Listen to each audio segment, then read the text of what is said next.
Epione pain management and regenerative centre. ఇక మీ నొప్పులు శాశ్వతం కావు. జై భారత్ అధ్యక్షుడు మాజీ సిబిఐ జేడీ వివి లక్ష్మీనారాయణ గారు మనతో పాటు ఉన్నారు. సార్ నమస్తే సార్.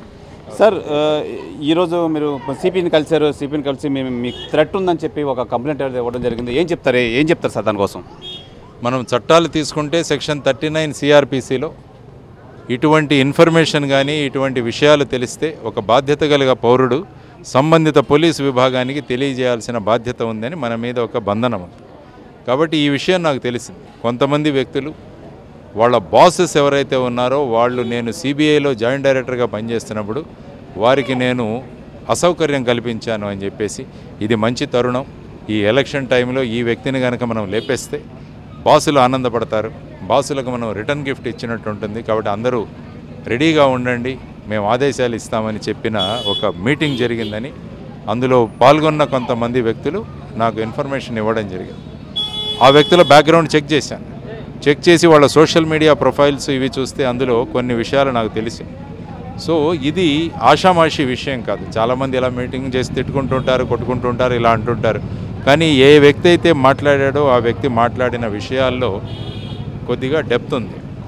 ఆ వ్యక్తి యొక్క బ్యాక్గ్రౌండ్ చూసినా కూడా ఇటువంటి విషయాలను చాలా సెటిల్మెంట్లు, భూ కబ్జాలు వీటిల్లో చాలా ముందుంటాడట ఆ వ్యక్తికి సపోర్ట్ చేసే వ్యక్తులు చూస్తే వాళ్ళు కూడా ఈ విధంగానే ఉన్నారు. కాబట్టి ఇటువంటి ఆలోచనలు జరుగుతున్నప్పుడు మనం పోలీస్ విభాగానికి తెలియజేయాల్సిన అవసరం. ఇది తెలిసి ఎందుకులే అనుకుంటే ఏదైనా జరిగితే రేపు పోలీస్ డిపార్ట్మెంట్కే మళ్ళీ చెడ్డ పేరు వస్తుంది. కాబట్టి వారికి సిపి గారికి తెలియజేసి నా దగ్గర ఉన్న సాక్ష్యాధారాలు ఏవైతే ఉన్నాయో అవన్నీ వాటికి సమర్పించి ఈ విషయంలో మీరు డీప్గా ఎంక్వైరీ చేయండి, విషయం తెలుసుకోండి, ఆ తర్వాత ఇటువంటి విషయాల్లో తగిన చర్యలు తీసుకోండి అని ఈరోజు సిపి గారికి ఒక లెటర్ ఇచ్చి రావడం జరిగింది. సార్ మీరు కంప్లైంట్ ఇవ్వడం తర్వాత సిపి గారు ఏ విధంగా స్పందించారు, ఏం చెప్పారు, మీతో ఏం చెప్పారు? సిపి గారు వెంటనే స్పందించారు. అందులో చూసిన విషయాలు వెంటనే వాళ్ళ యంత్రాంగాన్ని పనిలో పెట్టారు.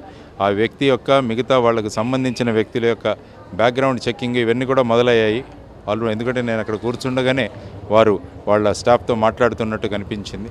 కాబట్టి ఖచ్చితంగా, ఎందుకంటే ఇది నా గురించి సంబంధించిన విషయాలు కదా, ఇటువంటి వ్యక్తులు సమాజంలో ఉండడం చాలా ప్రమాదకరం. కాబట్టి నా గురించే ఈ విధంగా ఆలోచించిన వాళ్ళు ఇంక ఎవరి గురించి కూడా ఏదైనా ఆలోచించగలరు. కాబట్టి వీటికి సరి అయిన సమయంలో వాళ్ళని ఆపడం చాలా అవసరం. అందుకనే ఈ కంప్లైంట్ ఇవ్వడం జరిగింది. సిపి గారు చాలా సానుకూలంగా స్పందించారు. తగిన చర్యలు తీసుకుంటామని వారు హామీ కూడా ఇవ్వడం జరిగింది. సరే, ఎవరైతే మీరు ఆరోపిస్తున్నారో ఆ వ్యక్తి వెనకాల ఒక నాయకుడు అయితే ఉన్నారు. ఆ నాయకుడు పెద్ద నాయకుడు అని తెలిసింది. ఏమంటారు, మీరేమంటారు? కరెక్టే. మీరు కూడా మన ఇన్ఫర్మేషన్ కలెక్ట్ చేశారు. కరెక్టే. ఈ వ్యక్తి ప్రమాదకరమైన వ్యక్తి, ఈ వ్యక్తి వెనకాల ఉన్నవాళ్ళు కూడా ఇంకా ప్రమాదకరమైన వ్యక్తి. అందుకనే నేను వెళ్ళాను. అదర్వైజ్ ఆషామాషిగా నేను ఎప్పుడు వెళ్ళను. ఇంతవరకు నా కెరియర్లో ఎప్పుడు కూడా ఈ విధంగా వస్తే లెటర్స్ పంపించేసేవాడిని. కానీ ఇప్పుడు ముఖ్యంగా ఎన్నికలు జరుగుతున్న సందర్భంలో, నేను ప్రచారం చేస్తున్న సందర్భంలో ఇటువంటి ఆలోచనలు ఏమైనా ఉంటే దానిని అమలు చేయడం చాలా సులభం. ఎందుకంటే పొద్దున్నే వెళతాము, పెద్ద జనాలు కూడా ఉండరు, మనతో వెళుతుంటాం. కాబట్టి ఇటువంటి వాటిలకు సరి అయిన అవకాశం వాళ్ళకు దొరుకుతుంది. కాబట్టి దీన్ని ఎక్కడో ఆపాలి. ఎందుకంటే ఇది ఆపకుంటే రేపు ఈ వ్యక్తులు సమాజంలో పెద్ద సమాజ కంటకులుగా తయారవుతారు. అది నా బాధ్యతగా నేను ఈరోజు కంప్లైంట్ ఇవ్వడం జరిగింది. ఈ పరిణామంలో అసలు మీకు ఒక గన్మ్యాన్ కూడా లేరు, ఒక చాలా సాదాసీదగా మనిషిగా తిరుగుతున్నారు. ఏం చెప్తారు, మీరేం చెప్తారు? నేను ఎప్పుడూ ఇలాగే తిరుగుతుండేవాడిని. నేను ఈవెన్ సర్వీస్లో ఉన్నప్పుడు కూడా ఎప్పుడూ నా చుట్టూ గన్మెన్లు, బౌన్సర్లు ఎప్పుడూ ఉండరు.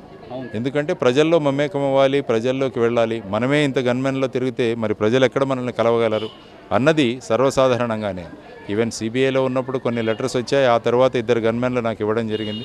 ఆ తర్వాత మహారాష్ట్రలో ఉన్న ఇప్పుడు ఆల్మోస్ట్ 2018 నుంచి తిరుగుతూనే ఉన్నాను నేను అక్కడ. నేను వెళతాను, ఎందుకంటే భయం అన్నది లేదు. కానీ ఈరోజు కంప్లైంట్ ఇవ్వడానికి ప్రధానమైన కారణం భయపడి కాదు, ఇటువంటి వ్యక్తుల ఎదుగుదల సమాజానికి ప్రమాదకరం, వాళ్లను నిరోధించాలి అన్నది ముఖ్యమైన సంకల్పన. సార్, అంటే మీరు సర్వీసెస్ నుంచి చాలా రోజులు అయింది, బయటకు వచ్చారు. అంటే ఎలక్షన్ టైంలోనే ఏ విధంగా చూడొచ్చేది? ఎలక్షన్ టైంలో అదే చెప్పాను నేను. ఎలక్షన్ టైంలో యాక్సెస్ చాలా ఈజీ అవుతుంది. లీడర్స్ యాక్సెస్ కూడా చాలా ఈజీ అవుతుంది. ఎందుకంటే వాళ్ళు ప్రజల్లోకి వెళ్ళాలని కోరుకుంటారు, ఒంటరిగా దొరుకుతారు. ఇటువంటివన్నీ కూడా చాలా అటువంటి ఆలోచనలు ఉన్న వ్యక్తులకి ఈ సందర్భము, ఈ సమయము చాలా సులువుగా దొరుకుతుంది, వాళ్ళకి అనుకూలంగా ఉంటుంది. అందువల్ల దీని గురించి సిపి గారికి బ్రీఫ్ చేయడం జరిగింది. సార్, ఒక కంటెస్టెంట్గా మీరు కలెక్టర్ గారిని కూడా కలిస్తే ఏ విధంగా ఉంటుంది ఈ విషయంలో? అంటే ఏంటంటే ఇప్పుడు ప్రస్తుతం ఉన్నది నా లైఫ్కి థ్రెట్. అది నివారించాల్సింది పోలీస్ విభాగం. కలెక్టరు మిగతా యంత్రాంగం వాళ్ళు ఎన్నికలు సజావుగా జరిగేటట్టు చూడాలి. శాంతి భద్రతలు, వ్యక్తిగత సంరక్షణ ఇది కల్పించాల్సిన బాధ్యత పోలీసు విభాగం మీద. కాబట్టి సిపి గారికి ఇవ్వడం జరిగింది. ఈవెన్ కలెక్టర్ గారికి వెళ్ళినా కూడా వారు సిపి గారికే ఇచ్చేవారు లెటర్, ఈ విధంగా మీరు తగిన చర్యలు తీసుకోండి. అటువైపు ఒక రాజకీయవేత్త అని తెలిసి కూడా అంటే నేను ఆ దృష్టిలో చెప్తాను కలెక్టర్ గారిని. ఇప్పుడు ఖచ్చితంగా సిపి గారు ఈ విషయంలో ఆ సంబంధిత విషయాలను కలెక్టర్ గారికి కూడా చెప్తారు. ఎందుకంటే అందరూ కూడా ఎలక్షన్ కమిషన్ పరిధిలో ఉన్నారు కాబట్టి ఇటువంటి విషయాలు వారు ఇన్ఫామ్ కూడా చేస్తారు. ఈ విధంగా ఇక్కడ జరుగుతోంది కాబట్టి రేపు బందోబస్తుకు ఎక్కువ బలగాలు రప్పించడం ఇలాంటివి కూడా చాలా అవసరం ఉంటుంది. ఎందుకంటే ఇటువంటి ఆలోచనలు చేసే వ్యక్తులు రాబోయే 15 రోజుల్లో ఇంకా ఏ విధంగా ఆలోచిస్తారన్నది కూడా పెద్ద సమస్య మనందరికీ. సార్ ఇప్పుడైతే కంప్లైంట్ ఇవ్వడం అయితే జరిగింది. సిపి గారిని మీరు నేరుగా కలిసారు, ఒక రిటర్న్ కంప్లైంట్ అయితే ఇచ్చారు. దాని మీద ఏంటి ఎఫ్ఐఆర్ ఫైల్ చేస్తున్నారా ఏంటి, తదుపరి యాక్షన్ ఎలా ఉంటుంది? నాకు తెలిసిన విషయాన్ని వాళ్ళకి ఇచ్చాను, జనరల్గా వెరిఫై చేస్తారు. ఆ తర్వాత విషయాలను బట్టి వాళ్ళు చర్యలు తీసుకుంటారు. అంటే దాన్ని అనలైజ్ చేయడము, ఆ వ్యక్తుల బ్యాక్గ్రౌండ్ చెక్ చేయడము, ప్రొటెక్షన్ ఇవ్వడము, లేకుంటే ఏ విధంగా వాళ్ళ మీద చర్యలు తీసుకోవడం, రకరకాల చాయిసెస్ ఉన్నాయి వాళ్ళకి.